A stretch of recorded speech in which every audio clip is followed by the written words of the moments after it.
Welcome सेयंस। So last video में हमने देखा था if else condition in JavaScript. So आज के वीडियो में हम देखने वाले हैं switch statement in JavaScript. So let's start it.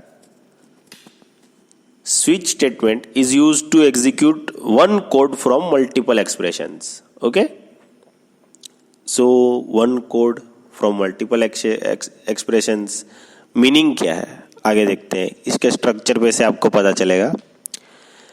Switch expression, उसके अंदर case, value 1, value 2, multiple. Value 1 है वो केस की वैल्यू है, वो कैसे वो समझाता हूं मैं आपको। ओके, सो और उसके बाद जो डिफॉल्ट है वो क्या है और ब्रेक है वो क्या है, वो हम एग्जांपल देखते देखते समझते हैं। ठीक है, ओके। सो नेक्स्ट है example. Let's start it. So इसके लिए कुछ नहीं करना है हमें पहले नोटपैड के अंदर एक HTML फाइल बनाना है जो हम हर बार बनाते हैं। Okay, HTML starting tag, ending tag, उसके अंदर बॉडी। और इसमें मैं ये खाली बॉडी के अंदर डिफाइन इसके लिए कर रहा हूँ क्योंकि मैं आपको खाली समझाने के लिए, मतलब अगर आपको एक्सटर्नल फाइल में यूज़ करना है तो भी आप कर सकते हैं। वो मैंने आपको स्टार्टिंग के वीडियोस में सिखाया था एक्सटर्नल जावास्क्रिप्ट करके, और वो कैसे यूज़ करते हैं वो भी वहाँ पे बताया हुआ था। ओके,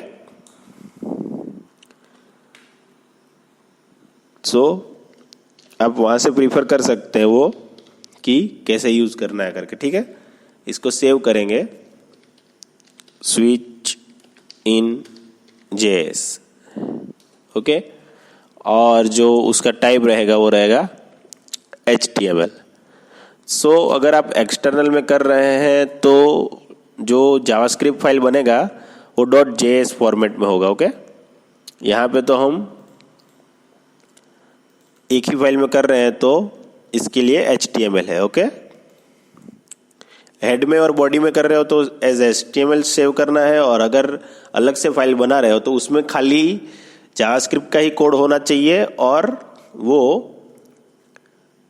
कैसा होना चाहिए कि यहाँ पे HTML, वहाँ पे जावास्क्रिप्ट, तो वहाँ का जो फाइल है वो .js फॉर्मेट और यहाँ का जो फाइल है वो .html फॉर्मेट में होना चाहिए। ठीक है, सो ओके, अभी देखते हैं कैसे एग्जीक्यूट होगा वो करके। बरोबर,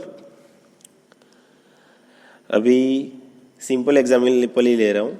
okay, variable a is equal to 10। अभी आप लोगों को लग रहा होगा कि ये हर बार ये variable a is equal to 10, b is equal to 20 क्यों ले रहा है, ये मैं आपको अभी समझाना चाहता हूँ। तो क्या कि जितना मैं इजी रख सकूँ ना वो अच्छा है, क्योंकि अगर डीप में आता है मुझे, अगर मैं इतना डीप में जाके आपको समझाऊंगा तो अभी वो ज़रूरत नहीं है। अभी खाली आप स्ट्रक्चर समझेंगे ना तो बाद में जब वेब डेवलपमेंट के ट्यूटोरियल्स होंगे ना तो तब तो हमें ये सब को अलग अलग तरीके से हम इफ को, स्विच को, जैसे हमारा ज़रूरत रहेगा वैसे डीप में हम यूज़ करने वाले ही है। ओके, लेकिन अभी खाली सीखने के लिए सिंपल स्ट्रक्चर रख रहा हूं। ओके, सो डोंट वरी, ऐसे ही सीखा जाता है। सही से अगर सीखना है तो स्टार्टिंग में सिंपल सीख के ही होगा। Okay, a is greater than b। Okay, यहां पे ये करली ब्रेसिस, तो फर्स्ट केस है कि a ग्रेटर देन है, नहीं है तो ये ट्रू, तो ट्रू होगा। अगर तो क्या करना है कि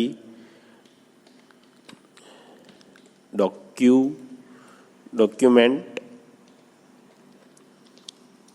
डॉट राइट ln, क्या लिखेंगे हम यहाँ पे कि इट इज ट्रू। ये बिगिनर्स के लेक्चर हैं। सो अगर कोई आपको ऐसा बोले कि बिगिनर के लेक्चर्स में ही अगर एकदम डीप में समझाने का कोशिश करे तो वो सही नहीं है मेरे हिसाब से। ओके, क्यों? क्योंकि उसका ज़रूरत नहीं है। स्टार्टिंग में अगर आप किसी पर्सन को इतना लोड दे देंगे तो वो स्टार्टिंग में ही उसको लगेगा कि ये तो बहुत हार्ड है सीखने के लिए करके। इजीली भी सीखा जा सकता है, कोई भी चीज़ है वो। ओके, डॉक्यूमेंट डॉट राइट, और यहाँ पे ये ब्रेक, अभी हम ब्रेक नहीं डाल रहे। ओके, पहले देखिए क्या होता है। दूसरा केस ट्रू, यहाँ पे आएगा फॉल्स।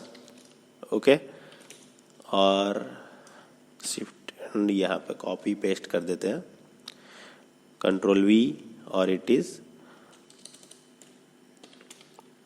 फॉल्स। ओके, उसके बाद यहाँ पे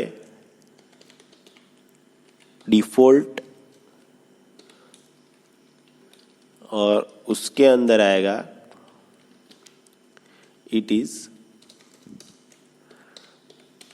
डिफॉल्ट। ओके, सो हमने सेव किया और run in, launch in Firefox. Okay, so it is false, it is default. Okay, so यहाँ पे कोड देखिए कि ग्रेटर देन है।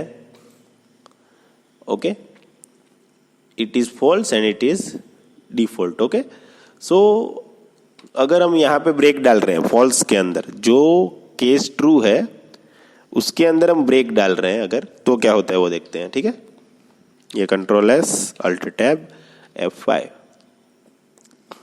ये क्या हुआ कि हमने ब्रेक डाला तो जो फॉल्स था उसका जो कंटेंट है वो प्रोसेस हुआ, एग्जीक्यूट हुआ, उसके बाद वो ब्रेक हो गया, तो स्विच स्टेटमेंट के बाहर आ गया। तो अभी ये है कि ये डिफॉल्ट जो है वो कब एग्जीक्यूट होगा।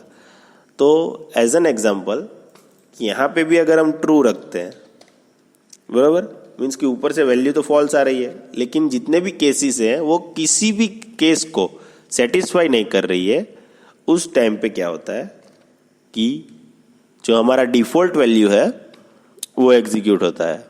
इफ आपने एक एक्सप्रेशन रखा है जिसमें से 10 अलग अलग वैल्यूज आ सकती हैं और आपने नीचे 10 केसेस रखे हैं, लेकिन वो 11th वैल्यू देके वो 10 में से किसी भी केस को सेटिस्फाई नहीं कर रहा है, उस टाइम पे जो आपका डिफॉल्ट है वो एग्जीक्यूट होगा। ओके, सो यहाँ पे जो फॉल्स था वो कर देते हैं, ये डिफॉल्ट समझने के लिए था। और अभी हम यहाँ पे क्या कंडीशन चेंज कर रहे हैं, ये a is less than b। Okay, तब क्या होगा देखिए, यहाँ पे से हमने जो ये ब्रेक है वो निकाल देना है। ठीक है, ये मैंने निकाल दिया, कंट्रोल एस अल्ट टैब, ये कहा F5, तो it is true, it is false, it is default. Okay, so यहाँ पे देखिए कि अगर वो ट्रू था तो खाली हमें ट्रू ही प्रिंट करवाना था, इट इज फॉल्स प्रिंट नहीं करवाना था। तो ब्रेक का मीनिंग ये है कि जब आप ब्रेक लिखते हो तो उसका मीनिंग ये है कि ये कोड एग्जीक्यूट होने के बाद आपको नीचे का कोड एग्जीक्यूट नहीं करना है, ये केस हो गया, बस फिनिश। ओके, सो ये देखिए इट इज ट्रू, उसके बाद कुछ भी नहीं। सो ये था स्विच स्टेटमेंट, इसकी हेल्प से आप बहुत कुछ कर सकते हैं।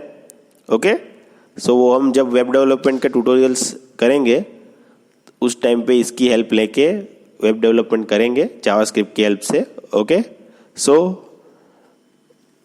Good bye सेयंस।